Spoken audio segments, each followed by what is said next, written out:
What's up, everybody? Washington, D.C. is an amazing city filled with beauty and culture and so many fun things to do. But if you're seriously considering moving here, there are some things about living in D.C. that you really need to know. So today, I'm not going to focus on how great D.C. is. I have some other videos for that. But instead, I'm going to tell you some of the things that's not so great about living in D.C. so you can get the whole picture and decide if it's the right fit for you. So let's dive right in. By the way, my name is Caryn Gardiner. I am a local real estate agent here in DC, Maryland, and Virginia. So if you are new to my channel, we talk about all things DC, Maryland, and Virginia, not just the good. Like today, I'm going to share with you some realistic expectations that are on the negative side. If you want to chat more about moving here, just send me an email. We'll set up a Zoom. We'll get you started. So let's get started today with the negatives about living in DC. So the first thing we have to talk about if you're really considering moving to DC is that living here is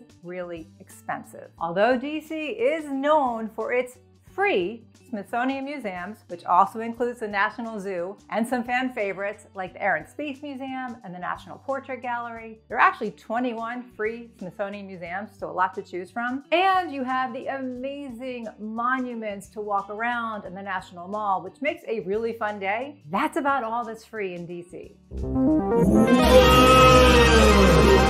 Living in DC is expensive. In fact, if you look at rentcafe.com, they show that housing in Washington, DC is 150% higher than the national average, while utilities are about 13% higher. When it comes to basic necessities like food and clothing, groceries are about 18% more expensive in DC than the rest of the country, and clothing is about 18% more expensive here. Rent Cafe has an average cost of one bedroom at $2,422 with an average size of 746 square feet. They specify average because there are definitely parts of DC which will be a lot cheaper, and there are definitely parts of DC which are a lot more expensive. Apartmentlist.com has the median rent for one bedroom at $2,096 and a two bedroom at $2,152. So even if you do some basic research, you're going to find a wide range of prices. As for sales, according to realtor.com, the median listing home price as of November of 2023 is $629,000.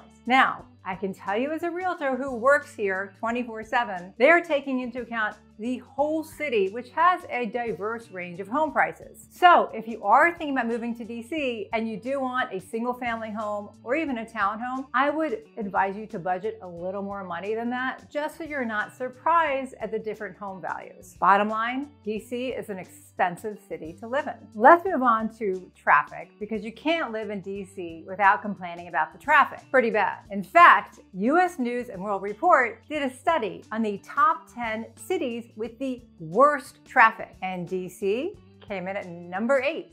Yay us! The city was actually designed after Paris, France by Pierre L'Enfant. So, like Paris with all their beautiful circles, which is really pretty to look at, the circles in DC make driving a nightmare. And don't get me started on the road construction, which we have right now along the GW Parkway. It just makes it so much worse to drive in. The city is just too congested for its own residents. Then you add in the commuters from Maryland and Virginia, and then you have to add in the tourists that come every day. There's a lot of them, and it makes it a virtual parking lot without the parking, which there is not enough. It's a rare day that you will actually find street parking, so you'll most likely end up in one of the parking garages, which will cost you. They're really expensive. And if you do find street parking, please be mindful of the time, because there are parking meter cops everywhere. And I'm telling you, if you're like 5 minutes late, you may end up with a ticket. Speaking of tickets, don't forget about the cameras. DC loves their cameras for red lights, for stop signs, for speeding. There are a multitude of cameras, so just be aware so you don't get a ticket, because DC tickets, they are really, really expensive. Now, we do have a metro in DC, so if you can find a place that's close to the metro and you work close to the metro and you can use our metro system, it will definitely save you a lot of time and money. But just be mindful if you're thinking about moving here, where you choose to live and how close you are to a metro stop. And speaking of metro, and this is really important, if you are using our metro system here in DC, whether you've just moved here or even if you're just visiting, always always remember to stand right and walk left when you're on the escalators. Standing in a twosome that blocks the left side is strongly and often loudly discouraged by your fellow Metro riders. And I'm being nice. So if you get just one thing from today's video, let it be this: stand right or walk left. You'll thank me later. My next reason why you may not want to move to DC, and if you watch my other videos, this is not going to be a surprise, is that the summers here get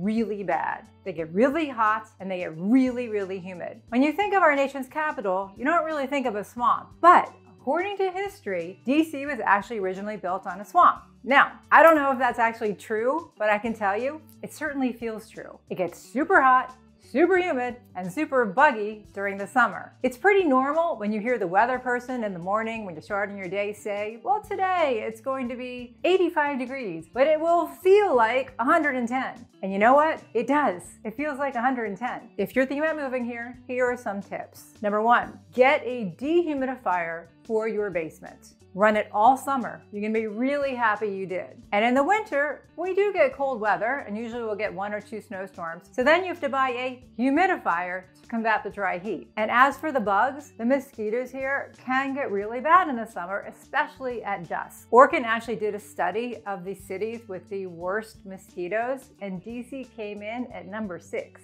This is one of the reasons why screened-in porches here in DC are so valuable. So if you are thinking about moving here and you find a house with a screened-in porch, celebrate, because you're gonna absolutely love it. I do want to mention that if you are thinking about moving to DC or the DC suburbs, definitely hit that subscribe button, because that's what this channel is all about. So let's talk about representation. If you are politically minded and you like to get involved and have your vote count, DC may not be the place for you to live. I know, it sounds crazy, right? It's our nation's capital. It should be heaven for those who want to get involved. But sadly, DC residents do not have any voter representation in Congress. You'll notice the DC license plates with the slogan, taxation without representation.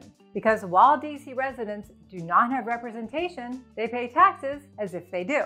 In fact, DC residents pay the highest per capita federal income taxes in the United States. And DC residents pay more in total federal income tax than residents of 22 other states, but have no say in how those tax dollars are spent. The debate on whether DC should become a state is for another video, but I'll put a link in my blog that shows the different arguments for statehood. So let's move on to crime, because we got to talk about crime. You'd have to be living under a rock not to have heard that crime is up in DC. Just last week, the Washington Post reported that 2023's homicides are back to 90s numbers. So here's what I have to say about crime. So I brought on one of MPD's finest who went over the best way to see if crime in an area you're looking to live is the same or different from where you live now. This way you can really compare how it feels to you. So if crime is important to you, I would definitely check out that video next. And finally, let's talk about sports, because this is really important if you're thinking about moving to DC. We love our sports here. I remember when I was young, Washington actually had a really good football team. I was very, very young, but I do remember. And with the Commanders having new ownership, we're all hoping that next season they will bring them back to their glory days, because